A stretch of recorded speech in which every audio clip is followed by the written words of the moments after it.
everybody! I'm Graham, candy connoisseur, and I'm here to talk about individuality. Individuality is discovering who you are meant to be so that you can make a difference. Every single one of us is an individual.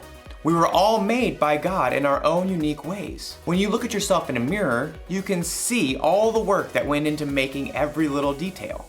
I see you! And it's not just what you look like that makes you an individual. Your whole personality sets you apart from everyone else in the world. You should really look at yourself sometime. Really look at yourself inside and out. Like when I look at myself, I think I'm pretty cool. Like a big bowl of ice cream. And there are things about myself that I like. I love that I'm good at problem solving. I have this ability to understand when something is wrong and immediately think of ideas to fix it. Oh, and I like that I'm funny. Like, have you ever heard of this one? Knock, knock. Oh, right. I need someone in the room for that joke. Anyways, the punchline is, I didn't know you could yodel.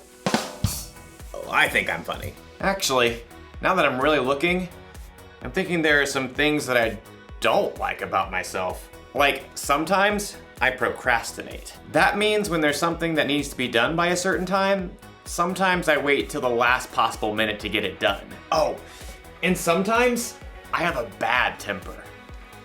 When someone disagrees with me about certain things, I can get really angry really fast. And sometimes, not all the time, but sometimes I can be really selfish. There. A little cool, a little gross, and a lot messy. That's how I can see myself sometimes. Maybe you see yourself that way. Well, after today's story, you might discover that there's a whole new way to see yourself. Yeah, right. Like I'm really gonna eat that. See? I'm funny.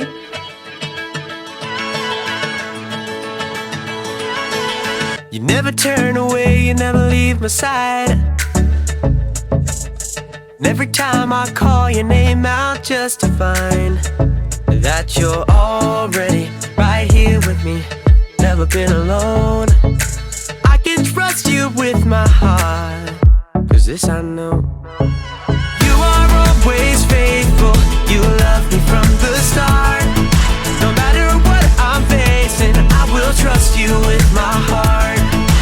You are more than able to lead me through the dark. Your love is never failing, I will trust you with my heart. Whoa, I will trust you with my heart. There are days when I feel I need a friend, and then I hear your voice reminding me again that you're already right here with me, never been alone. I can trust you with my heart, 'cause this I know. You are always faithful, you love me from the start. No matter what I'm facing, I will trust you with my heart. You are more than able to lead me through the dark. Your love is never failing, I will trust you with my heart. Whoa, I will trust you with my heart. No matter what may come, no matter what I go through, God, you are never gonna fail me, I will trust you with my heart. No matter what may come, no matter what I go through, God, you are never gonna fail me, I will trust you with my heart. You are always faithful, you love me from the start. No matter what I'm facing, I will trust you with my heart. You are more than able to lead me through the dark. Your love is never failing, I will trust you with my heart.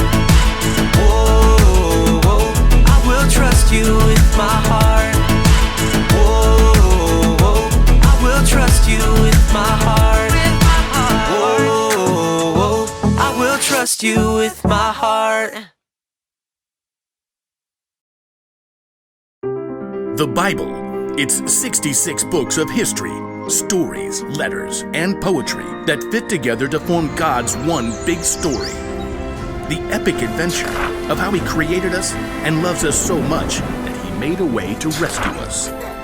As we travel through the Bible, from Genesis to Revelation, we discover people who met God and found their lives changed forever.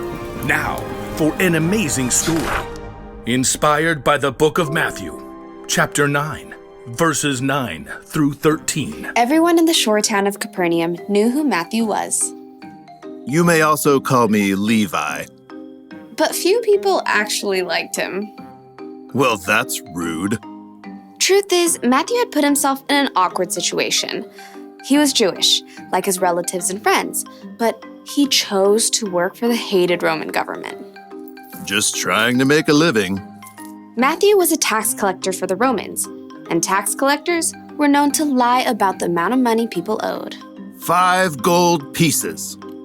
But it was only 3 last year. 5, and not a shekel less.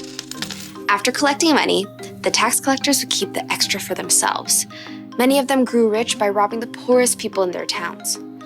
In fact, tax collectors and sinners were considered to be the same thing. Hey, I work hard. But no matter how hard Matthew tried to polish his own image, deep down, he knew how others saw him. He heard their whispers as he crossed to the other side of the street to pass his booth. I do not know how that man sleeps at night. He's the worst, doing the Romans' dirty work. But one day, the crowds of Capernaum were full of different news. Did you hear about Jesus of Nazareth? The rabbi? He's not only a teacher. This morning, he made a lame man walk.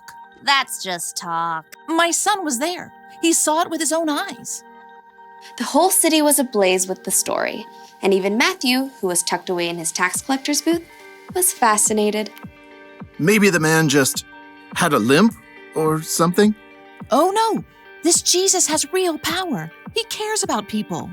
Well, maybe. Anyhow, you owe 3 gold pieces. 3? How are we supposed to eat for the rest of the season? Take it up with the governor. I'm just doing my job. I bet Jesus would have something to say to you. Next. Within a short time, the market became even more crowded. Jesus! Jesus is coming this way! From his booth, Matthew craned to see. Though he was curious, deep down, he had to admit that no rabbi would have kind words for him. I'm a fool. Even my own people hate me. Suddenly, the crowds parted. Just down the street, Matthew could see a tall man with a rugged face and piercing eyes. A group of common fishermen followed at his heels. It's Jesus. Matthew watched, waiting for the rabbi to pass him by. Instead, Jesus stopped right in front of Matthew's booth. Rabbi? Jesus looked directly at Matthew, reading every single thought in his heart. Nice day? Not too hot. Not too cold. Jesus kept his gaze fixed directly on Matthew's face. Come, follow me. Shocked, Matthew looked around. The crowd has fallen away. Who? Me? Jesus nodded. Matthew gaped. He had no doubt in his mind that Jesus knew every single thing about him, even everything he'd done wrong. But still, Jesus wanted Matthew to join him. Oh, well, yes. Matthew found himself leaping up from his seat and rushing out of his booth to join Jesus on the street. It's, nearly dinner time. Would you like to eat at my house? To Matthew's amazement, Jesus and his followers turned their steps towards Matthew's home. Quickly, Matthew sent out word to everyone he knew. Come to my house for dinner. Matthew, who had expected to eat alone, found himself hosting the most famous rabbi in town for dinner, along with a ragtag group of fishermen, tax collectors, and other outcasts. Jesus doesn't care what I've done. He thinks I can be better, that I'm worthy to follow him.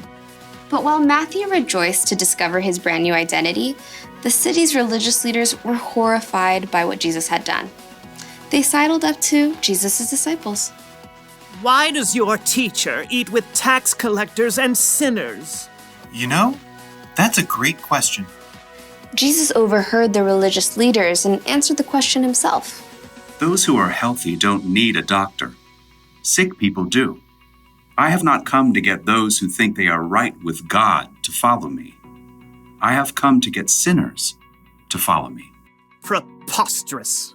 From then on, Matthew followed Jesus everywhere. With his own eyes, he had seen more of the things that Jesus had done than nearly anyone else.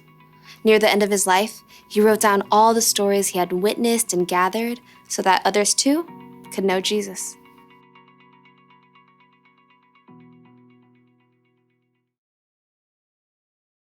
Before he was one of Jesus' disciples, Matthew was a tax collector. Tax collectors were kind of known for cheating people out of their money. Other people would have called Matthew a sinner, and it would have been true. Matthew, like everyone else in the world, sinned, which means he did things that God wouldn't want him to do. I wonder if Matthew saw himself this way. A little gross, a little messy. He might have felt ashamed, even worthless. But then something happened. He met Jesus. Jesus chose Matthew to follow him, even though Matthew sometimes did things he shouldn't. Even though he was a sinner, Jesus wants you to follow him too. He wants you to know him and trust him. And it doesn't matter what you've done or how you see yourself. When Jesus died on the cross, he took the punishment for your sins. You are forgiven, and he loves you just as you are, mess and all. It's almost like when Jesus looks at you, he sees through the mess. He sees past your mistakes. He sees the individual you that God created. When you believe in and follow Jesus, it can help you see yourself through his eyes. And it's so much better that way. The one thing to remember today is this. Knowing Jesus changes how you see yourself. I definitely like myself a lot better without mayonnaise. Blech. I'll see you next time.